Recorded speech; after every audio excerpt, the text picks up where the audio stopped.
ચાલો, golden bridge કઈ નદી ઉપર આવેલો છે? નર્મદા. લોથલ કઈ નદીના કિનારે આવેલી છે? ગોગાંવ. લોથલ હાલ કયા જિલ્લામાં આવેલ છે? અમદાવાદ. ગિરનાર શિલાલેખના કેટલા રાજાઓના લખાણ જોવા મળ્યા છે? 3.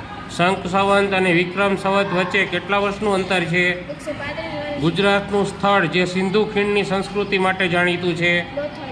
ગાંધીજીએ કઈ ગોળમેજી પરિષદમાં ભાગ લીધો હતો? બીજી. સિદ્ધરાજ જયસિંહ કેટલા વર્ષની ઉંમરે ગદી ઉપર બેઠા હતા? 3 વર્ષની. ગુજરાતના ટંકારામાં જન્મેલા દયાનંદ સરસ્વતીની કર્મભૂમિ કઈ છે?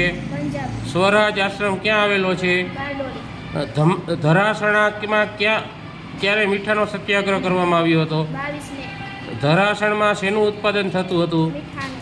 આત્માનંદ ફાર્મસી ક્યાં આવેલી છે? સુરતમાં. મૌર્ય વંશ દરમિયાન ગુજરાતની રાજધાની? ગિરનાર. ટંકારા કયા જિલ્લામાં આવેલું છે? મોરબી. કરવેરામાં કેટલા ટકા વધારાનો કરવાથી બારડોલીમાં સત્યાગ્રહ થયો? 22.